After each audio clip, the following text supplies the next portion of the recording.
गुरुदेव और माँ गायत्री के चरणों में कोटि कोटि नमन करते हुए, गुरुदेव को साक्षी मानते हुए आज हम जानेंगे कर्म फल का विधान क्या है और हम अपने कर्मों के फल से कैसे बच सकते हैं। करे बुराई सुख चाहे कैसे पावे कोई, यानी आप दूसरों के साथ बुराई करके सुख की चाह रखें, ये कैसे हो सकता है। सनातन धर्म के विविध शास्त्रों में कर्म फल का विधान की चर्चा की गई है और ऐसा कहा गया है कि कर्मानुसार फल भोगने का सिद्धांत अकाट्य है। मनुष्य जैसा कर्म करता है उसे आज नहीं तो कल वैसा ही फल अवश्य प्राप्त होता है। ये सुनिश्चित है, अटल है, अमिट है, अकाट्य है।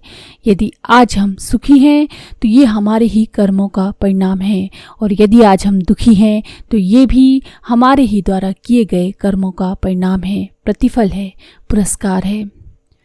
इसलिए आज हमारी वर्तमान स्थिति भली या बुरी जैसी भी हमारे सामने है, वह अतीत में या पूर्व जन्म में हमारे ही द्वारा किए गए शुभ अशुभ, भले बुरे, पाप पुण्य आदि कर्मों का परिणाम है। इसी प्रकार भविष्य में अथवा अगले जन्म में हम जिस किसी भी स्थिति में होंगे वो हमारे द्वारा वर्तमान में किए जा रहे कर्मों अथवा हमारे संचित कर्मों का ही परिणाम होगा। कर्म तीन तरह के होते हैं: क्रियामाण कर्म, संचित कर्म और प्रारब्ध कर्म।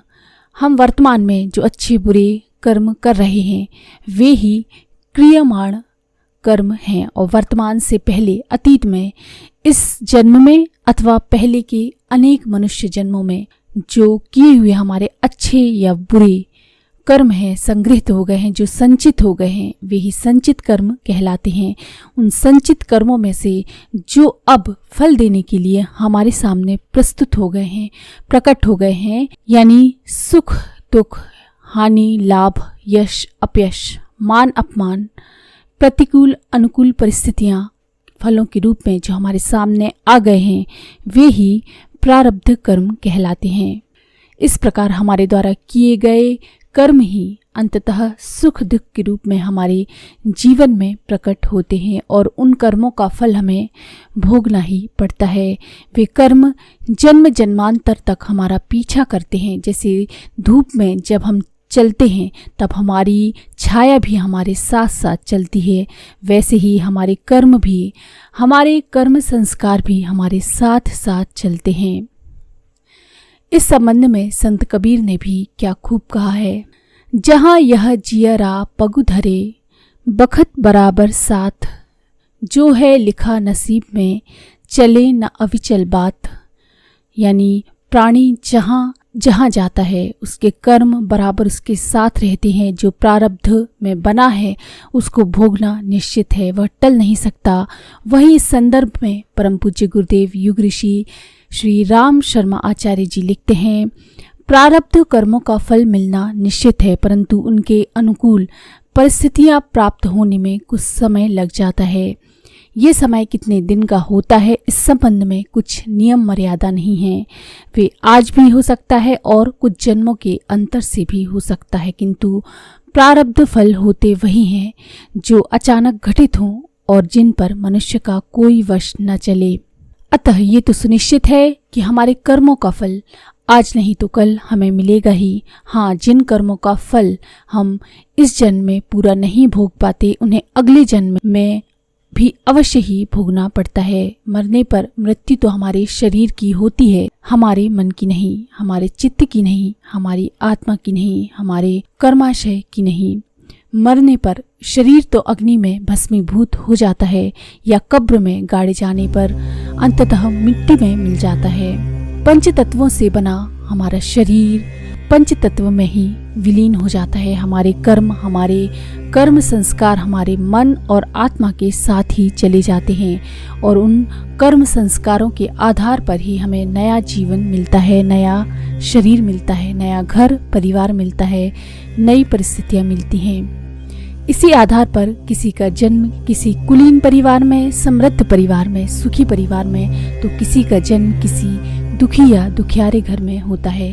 कोई जन्म लेते ही सोने का पालना पाता है, सुख और ऐश्वर्य में जीता है, तो कोई विषम दुखद परिस्थितियों में जन्म लेकर जीवन भर रोता बिलखता सिसकता रहता है।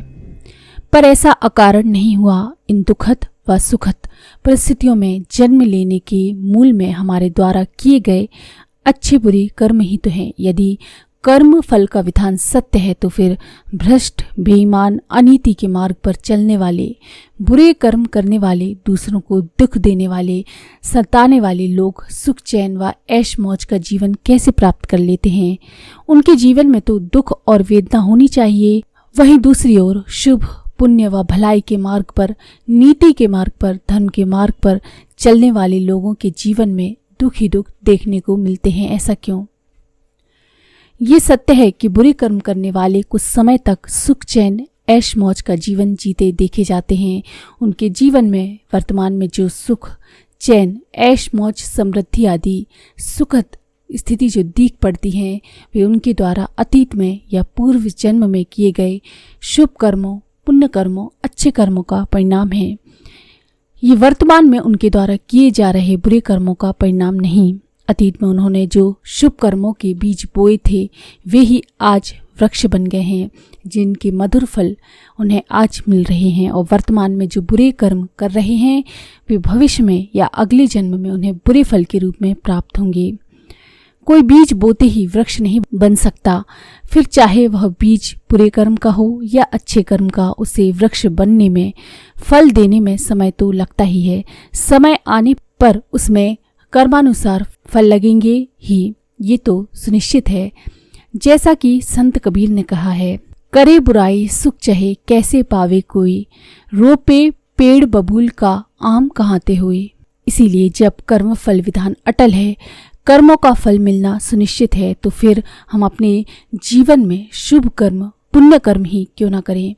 पर हाँ, शुभ कर्मों का फल तो शुभ होगा, पर बंधन तो शुभ कर्मों के संस्कार भी बनेंगे जो हमें बांधने वाले होंगे, हमें जन्म मरण के चक्र में भटकाने वाले होंगे। तब फिर कैसे कर्म करें जिससे हमें शुभ फल, मधुर फल भी प्राप्त हो और हमें हमारे उन कर्मों से कोई बंधन भी न बने, उसमें हम बंधे नहीं। इसका बस एक ही उपाय है और वह है निष्काम कर्म। हम कर्म करें पर निष्काम भाव से, हम कर्म करें पर अनासक्त भाव से, हम कर्म करें पर कर्तापन के भाव से नहीं, अकर्ता के भाव से हम कर्म करें, पर फलों के प्रति आसक्त होकर नहीं, अनासक्त होकर। इसका अर्थ है कि हम जो भी शुभ कर्म करें, सत्कर्म करें, पुण्य कर्म करें, उन्हें ईश्वर के चरणों में समर्पित करते रहें। उन कर्मों के परिणाम को भी ईश्वर को अर्पित करते रहें। हम जो भी कर्म कर रहे हैं वे ईश्वर के लिए ही कर रहे हैं। हम तो कर्म करने वाले ईश्वर के उपकरण मात्र हैं। हम सिर्फ एक कठपुतली की तरह हैं, करता नहीं। ऐसा करने से उन कर्मों का परिणाम चाहे कुछ भी हो, हम उनसे अछूते ही रहेंगे। अपने हर कर्म को ईश्वर को अर्पित कर देने पर हम सुख दुख, सफलता असफलता, मान अपमान आदि दोनों स्थितियों में समभाव की स्थिति में बने रहेंगे। तब हमारे जीवन में निराशा, चिंता, असंतोष आदि नकारात्मक भावों, विचारों के लिए कोई स्थान नहीं रह जाता। हम हर स्थिति में सकारात्मक व ऊर्जावान बने रहते हैं, पॉजिटिव बने रहते हैं, हम में एनर्जी बनी रहती है। सच भी यही है कि तभी उन कर्मों में हम अपनी समस्त शारीरिक, मानसिक एवं आत्मिक ऊर्जा लगा पाएंगे। उन कर्मों में तभी हम कॉन्सेंट्रेट कर पाएंगे। यही तो कर्मयोग है जो सभी प्रकार के कर्म बंधनों से हमें मुक्त कर सकेगा व हमारी मुक्ति का मार्ग प्रशस्त कर सकेगा। तब हमारे कर्म ही अकर्म होने लगेंगे और हमारे कर्मों के अकर्म होते ही उनसे ना कोई बंधन होंगे, ना ही कोई संस्कार होंगे और ना उनका कोई प्रभाव होगा। जब हम अपने आप को मन या शरीर मानकर कोई भी क्रिया करते हैं, काम करते हैं, तो वो कर्म बंधन का कारण बन जाते हैं। तब हमारी जो आत्मा है वो प्रकृति से, शरीर से अपने आप को अलग अनुभव नहीं कर पाती। अपने शरीर और प्रकृति से संबंध जोड़ लेने के कारण हमारे शरीर की क्रिया, प्रकृति की क्रिया हमारे लिए कर्म बन जाती है, क्योंकि प्रकृति के साथ, शरीर के साथ संबंध मानने से जीवात्मा का उससे संबंध हो जाता है, तादात्म्य हो जाता है। जो वस्तुएं हमको उस कारण से प्राप्त होती हैं, उनके प्रति हमारी ममता हो जाती है, उनसे प्रेम हो जाता है, मोह हो जाता है। इसीलिए हर कर्म को हमको ब्रह्म भाव से, ईश्वर भाव के साथ करना चाहिए। हमें अपने आत्म स्वरूप का ब्रह्म स्वरूप में स्थित होकर ही कर्म करना चाहिए। जैसे जाग जाने पर सपने में देखी हुई वस्तुओं के प्रति व्यक्ति की ममता नहीं होती, आसक्ति नहीं होती, उसमें तदात्म भी नहीं रहता, वैसे ही ब्रह्म भाव में, आत्म भाव में स्थित होकर कर्म करने से कर्म अकर्म होने लगता है। फिर उन कर्मों का बंधन, कोई संस्कार कैसे बन पाएगा। निष्काम कर्म अर्थात कर्मयोग के संबंध में स्वामी विवेकानंद ने कितना सटीक कहा है। कर्मयोग का अर्थ है मौत के मुंह में भी बिना तर्क वितर्क के सबकी सहायता करना। भले ही तुम लाखों बार ठगे जाओ, पर मुंह से एक बात तक ना निकालो और तुम जो कुछ भले कार्य कर रहे हो उनके संबंध में सोचो तक नहीं। निर्धन के प्रति किए गए उपकार पर गर्व मत करो और ना उससे कृतज्ञता की आशा रखो, बल्कि तुम ही उसके कृतज्ञ हो ये सोचकर कि उसने तुम्हें दान देने का एक अवसर दिया। कुछ भी ना मांगो, बदले में कोई चाह ना रखो। तुम्हें जो कुछ देना हो दे दो, वह तुम्हारे पास वापस आ जाएगा, लेकिन आज ही उसका विचार मत करो। वह 1000 गुना हो वापस आएगा, पर तुम अपनी दृष्टि उधर मत रखो।